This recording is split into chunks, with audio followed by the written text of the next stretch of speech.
this is Dame Pasty with Watchers on the Wall, here with your weekly brush-up of last week's episode entitled Hardhome. Wow, whatever malaise I might have had over the last couple of weeks is long gone. This episode relit my Game of Thrones obsession in a big way, so let's get started. Don't forget, spoilers are at the end. The show starts in Marine with a very long, awkward silence in Dany's throne room. Dany shuts Jor down before he can even get more than 2 syllables out of his mouth and begins to interrogate Tyrion. Dany wants to know why she should let Tyrion live, much less be around her. Tyrion, as usual, uses his oh-so-glib tongue to turn the tables on her so that she becomes the one who is being interviewed for a job by him. Dany isn't too pleased with that. So Tyrion turns to Honesty. He's heard a lot about her, and he thinks she just might be worthy of following. But Dany isn't convinced. She still doesn't see Tyrion's value, and he basically tells her, I know Westeros, and I know how to rule it. Dany says, I got all the power I need. Again, I don't see why I need you. Tyrion says, yeah, but power and war and politics aren't the same thing. Dany realizes he wants to advise her, so she gives him a test.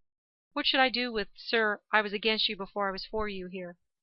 Again, with the honesty, Tyrion makes a very good case for her letting Jorah stay by her side.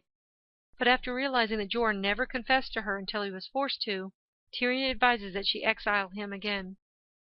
Dany accepts his advice and exiles Jorah once again. I'm not sure if Tyrion wanted Jorah exiled so he alone could influence Dany, or if he honestly felt that someone who couldn't trust Dany's wisdom should remain close to her. So Jorah is escorted to the city gates, where he pauses to see that his grayscale is spreading. I felt so sad for Jorah, but I think Tyrion just might have been right. Next we're off to Crapp's Landing and Cersei's dark, dank cell, where she is undoubtedly going through alcohol withdrawal. A ladle-wielding septa enters the room and offers Cersei a drink of water, but only if she confesses. Cersei tries to ask to see her son and gets slapped upside the head. Then she threatens the septa again and gets another whack upside the head. The septa leaves and Cersei sort of loses her spadoinkle. Then off to Braavos, where we find Arya playing the game of faces with Jaqen, pretending to be Lana, an orphan girl who sells clams down at the harbor. As she describes her daily routine as Lana, he whacks her with a stick when she mentions turning down a certain street. Apparently she got the street name wrong. Jaqen tells her it's time for her to serve the many-faced god, and he wants her to turn right onto a different street and to observe what she sees there. The show switches to her in the harbor selling shellfish from her cart, where she notices a man sitting at a table with stacks of money, doing business with ship's captains that approach him to buy insurance on their voyages. She sells him some oysters with vinegar poured on them, and then watches as he refuses to insure a captain's voyage. Back at the House of Black and White, the camera focuses on a man on his knees praying nearby, and it's the captain who was refused insurance by the old thin man. Apparently Jaqen wants her to watch the old guy and learn everything she can. Then she's to give him a gift, something in a small glass vial that we can only assume is poison. And our little Arya is pleased as punch. No sooner does she leave than the other girl, the waif, confronts Jaqen and says that Arya isn't ready. And Jaqen tells her that it really doesn't matter either way. We zip back across the narrow sea to Crapp's Landing to once again bask in Cersei's misery, and we see that Frankenburn has come to visit her. I think the High Sparrow let Frankenburn visit because he thinks he's harmless and couldn't help Cersei even if he wanted to, and the High Sparrow's pretty much right, except for the fact that he doesn't know about Frankenburn's monster-making experiments. Frankenburn tells her that she will be tried for fornication, treason, incest, and murder of King Robert, and that the High Sparrow has a substantial case against her. He tells her that the Church's standards of proof are a lot lower than a trial by the Crown, as if it would make a difference. She asks if there's word from Jaime, and the answer is a definite no. Heck, by the time Jaime, who's in Dorne, hears about the arrest and the trial, it'll be all over. Then Frankenburn adds to her misery by saying that she no longer controls a small council either, since Maester Catpiss sent for Kevan Lannister to return to Crapp's Landing and take over. Now Kevan is the hand of the king. Cersei then asks to speak to Kevan, but he refuses to visit her. Then out of complete desperation, Cersei asks for Tommen, even though she knows he's powerless to help anyone, even himself. Evidently, he's locked himself in his room and refuses to eat or let anyone in. Now back to Cersei. Frankenburn advises her to confess and beg for forgiveness because it's the fastest and surest way out. And as expected, Cersei's pride gets in the way. She insists she created the High Sparrow, and it will freeze in the 7 hells before she begs that man for forgiveness. Then Septa Spoon comes in and ends the visit, but not before Frankenburn reminds Cersei that the making of her personalized monster proceeds apace. We zip off to the far north in Winterfell, where we see Theon entering Sansa's room. Except this time, Sansa is not lying in bed crying. Instead, she's lying in wait. She looks like she could tear him from limb to limb. Not that I blame her. Actually, she wants to know why he betrayed her intention to run away from Ramsay.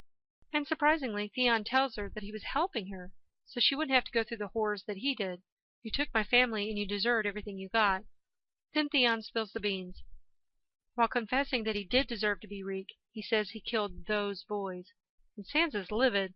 How dare he call those boys and not acknowledge their names? They were like brothers to him. I loved how she grabbed his face and forced him to tell her.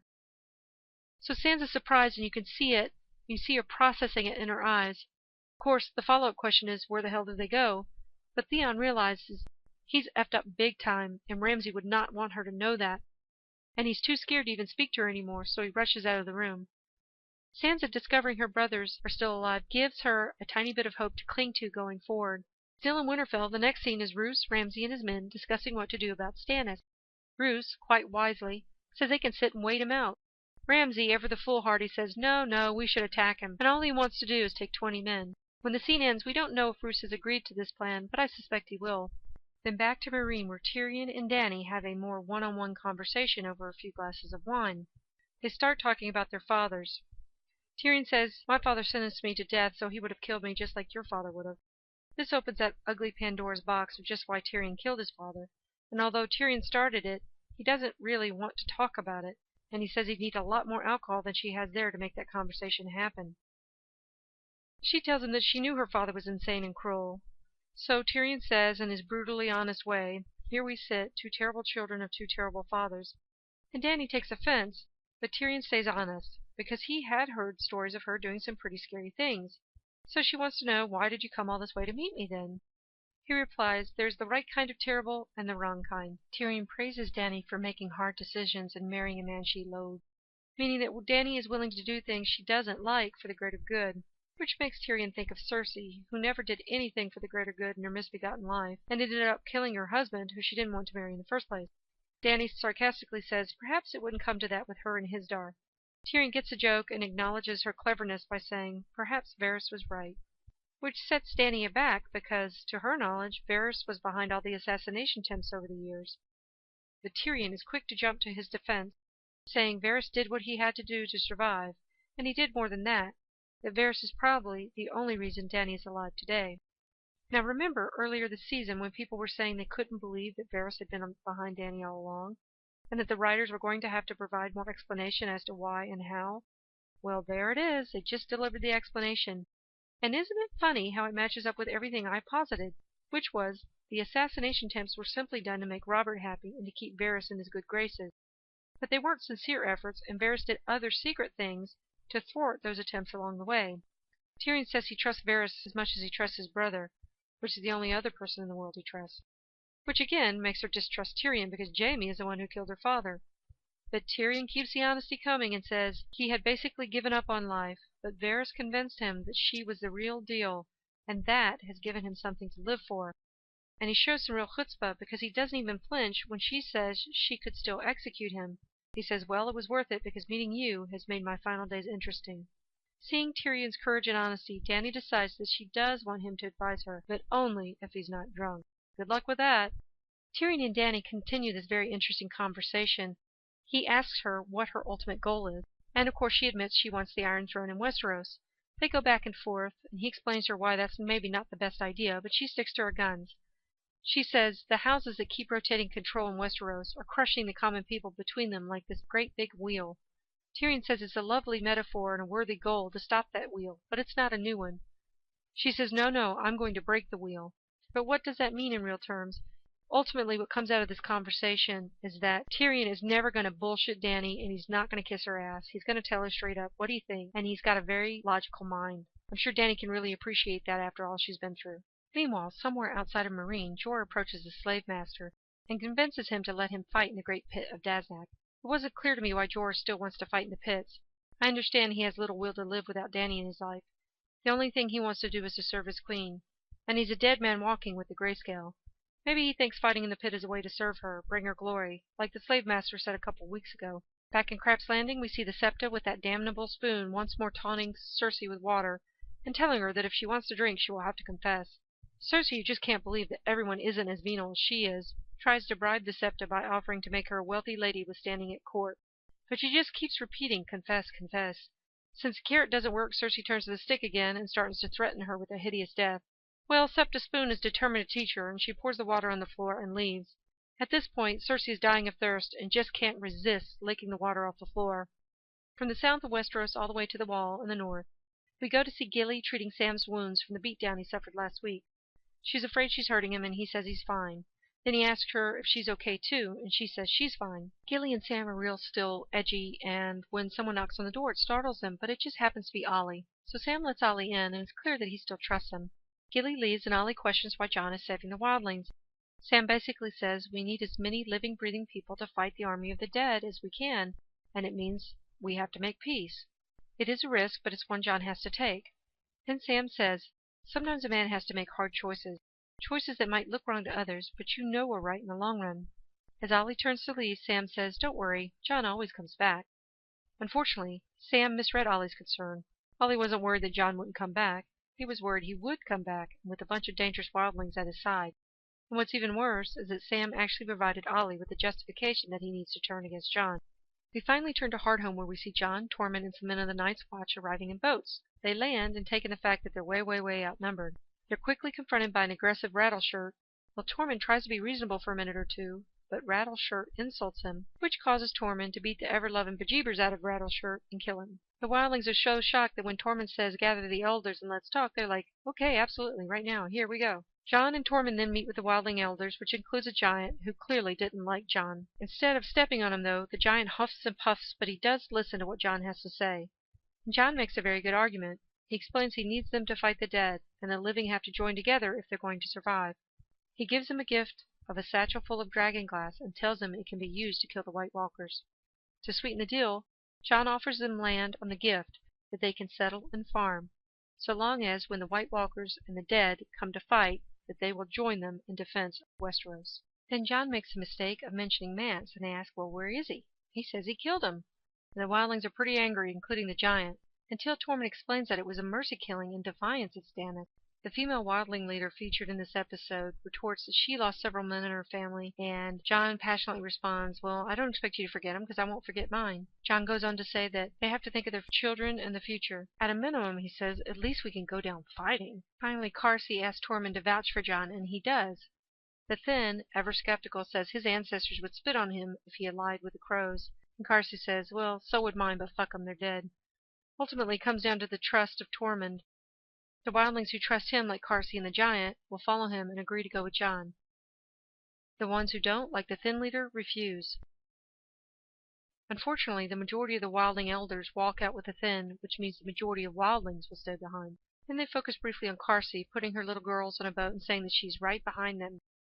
You knew the minute she said that she was doomed, right? Then it cuts to the giant, still sitting in the big hall, examining a piece of dragon glass that Ed is trying to gather up. Win sees Ed staring at him, and we finally get a brief moment of levity, just as the dogs begin to bark. And we hear some noise like thunder, and it's getting louder and louder, as a heavy fog creeps down from the top of the ridge behind the settlement. Then the fog begins to move in a way that fog really never moves, coming down the slope in a very pointed, almost purposeful and targeted way. And wherever the fog touches down on the ground, it seems to boil up and churn, creating a cloud of motion. It gets larger and is moving faster and faster towards the wood palisade that surrounds Hardhome. The Thin leader is closest to the gate, and he knows what's coming, so he orders the gate to be shut, which is a death sentence for the thousands upon thousands of wildlings still on the other side. We hear them screaming and crying, and then suddenly it's all quiet on the outside. And in the great tradition of horror flicks, someone just has to look out to see what happened. And bam! The horde of the dead crashes the wall and scares the ever-loving bejeebers out of me. The wildlings bravely try to keep them from overwhelming the wall. Down near the boats, all the wildlings there start to panic. They run into the freezing water and try to get into a rowboat, any rowboat. Poor Jon tries to keep them calm, but it's impossible. Meanwhile, in the meeting hall, those still in there, including Ed and Win, hear the dead scrambling on the rooftops and are waiting for the buggers to come through the hole in the roof. Carsey, our new favorite wildling leader, shows how selfless and brave she is by helping the elderly to the boats, even taking some of the younger wildlings out who selfishly get in the way. Jon, too, is being selfless and is trying to keep everyone's poop in a group. Carsey sees him and tells him that he won't be alive to see that his orders to let the wildlings through the wall actually take place. Then Tormund interrupts, saying if they get through the palisade wall, everyone dies. They draw their swords and rush to help defend the wall, just as the dead are starting to break a large hole in it, and are starting to overwhelm the wildlings that were trying to stand and fight. John and Tormund manage to patch a hole in the wall, but it's like bailing out a boat with a thimble. Carsey has also joined the fight, and she's kicking ass and not even bothering to take names. Then John and Tormund notice the White Walkers on the ridge above the settlement, above the meeting hall, which makes them look at the meeting hall, where they see a lot of whites crawling on the roof. The Thin and John agree to try to rescue the dragonglass that's still in there. Just as John gets close, Wun literally busts out of the hall with the dead crawling all over his back. Once he's cleared them off his back, he walks off, stomping on the dead that are running around. The John and Thin run into what is left of the meeting hall, and guess who joins the party? A White Walker. The Thin decides to take on the White Walker, while John looks for the glass, but the White Walker makes very short work of the Thin. Turning his attention to John, the White Walker tosses John across the hall like a rag doll, and he loses his sword in the process. Dodging and running from the White Walker, John manages to grab another sword, but it shatters on the first blow, and the White Walker knocks him down from the second floor to the first floor. John manages to get up and run towards his sword outside, but he trips and falls again just as the White Walker strides out to finish him off. Then an interesting thing happens. John blocks the White Walker's first swing, and lo and behold, John's Valyrian sword does not shatter. In 2 swings, John manages to destroy the White Walker, but he's seriously hurt and tired. And guess who was watching that little exchange? The leader of the White Walkers, the Night King. The camera pans around to show Tormund and Carsey still fighting ferociously. Then she sees about half a dozen child whites, and she's horrified. They rush her, and she is so shocked and overwhelmed that they knock her down and swarm all over her, killing her. Still on his knees, John is puking or spitting up blood when Ed runs up and grabs him. John says, "We have to save the dragonglass," but Ed says, "Screw it. If we don't leave, we're going to die." Just then they hear an unearthly scream from the White Walkers on the ridge, which must have been a signal to the dead still up there with them. The whites start jumping off the ridge like lemmings. Again, John and Ed are stunned by the spectacle, but when many of the whites start to get up and run at them, they kick it into high gear and hightail it to the beach. Tormund sees the palisade wall falling and yells at Wun to run to the sea, and they both join John and Ed in the retreat.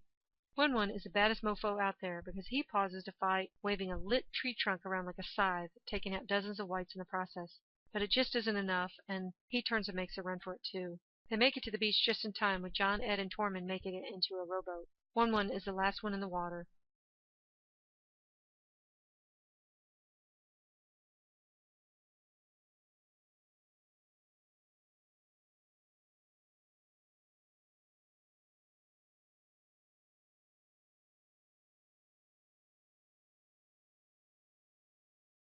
John and the crew are in the rowboat watching the few remaining people that are alive get taken out, and the horde of the dead run up to the water's edge and stop.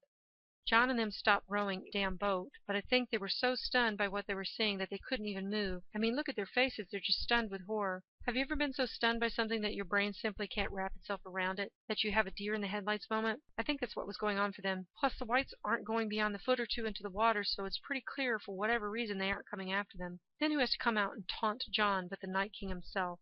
He walks out onto the pier and stares long and deep into John's eyes. John looks back, scared but not yet completely defeated. The Night King looks to his left backwards, which causes John to look over where he sees just how many wildlings were lost, probably around 10,000. Then they both look at each other again. The Night King raises his arms slowly, casts a spell, and awakens all those dead wildlings, who sit up and now become a part of the army of the dead.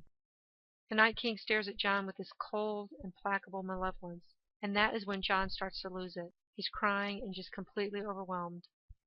Before Hardhome, John knew it was going to be difficult, if not impossible. But after the catastrophe, he probably realizes that it might just be futile to stand and fight the dead.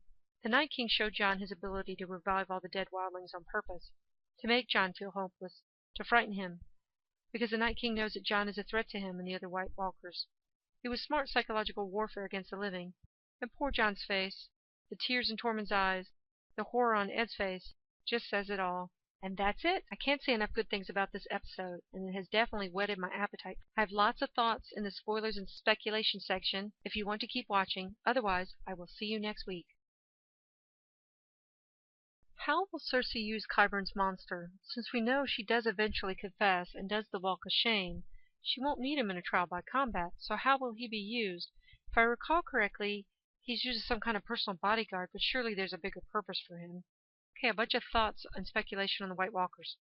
First of all, was I the only one that wanted to see John just scream, "Fuck you, you," at the Night King? I just wanted him to just tell him to fuck off. Then again, it's easy for me to say that. I'm all safe and snug in my living room, but I just wanted John to just say something. Okay, other thing was everybody noticed how the White Walkers and their zombies didn't really go far into the water. Many said they chose not to pursue John, but I don't think that's true. I think the White Walkers can't go across the water, and here's why. Most people thought the 700-foot tall magical wall was built to keep the wildlings out of Westeros, when in fact it was built to keep the White Walkers out.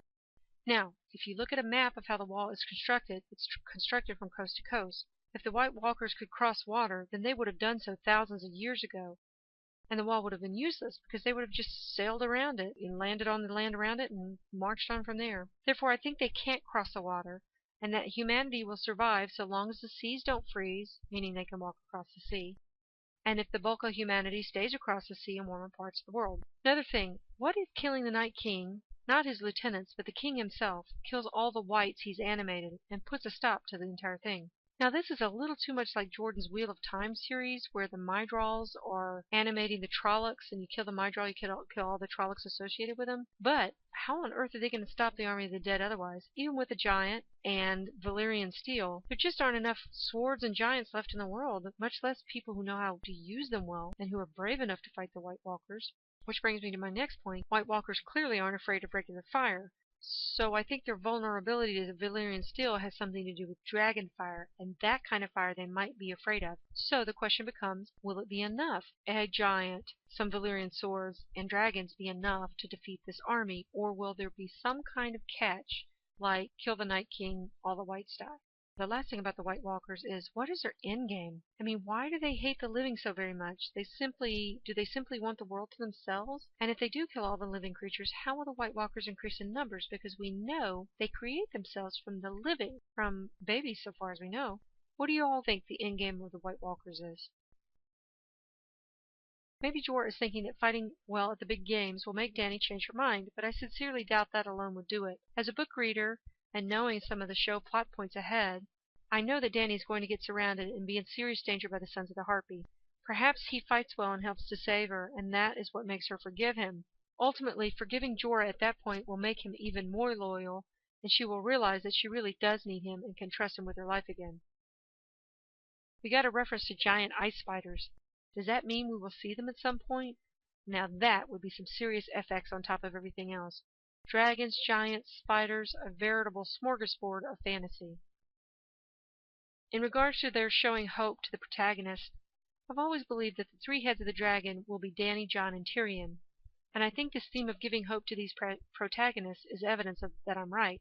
Sort of. Unless they're giving hope to Tyrion really isn't for him, it's for Dany.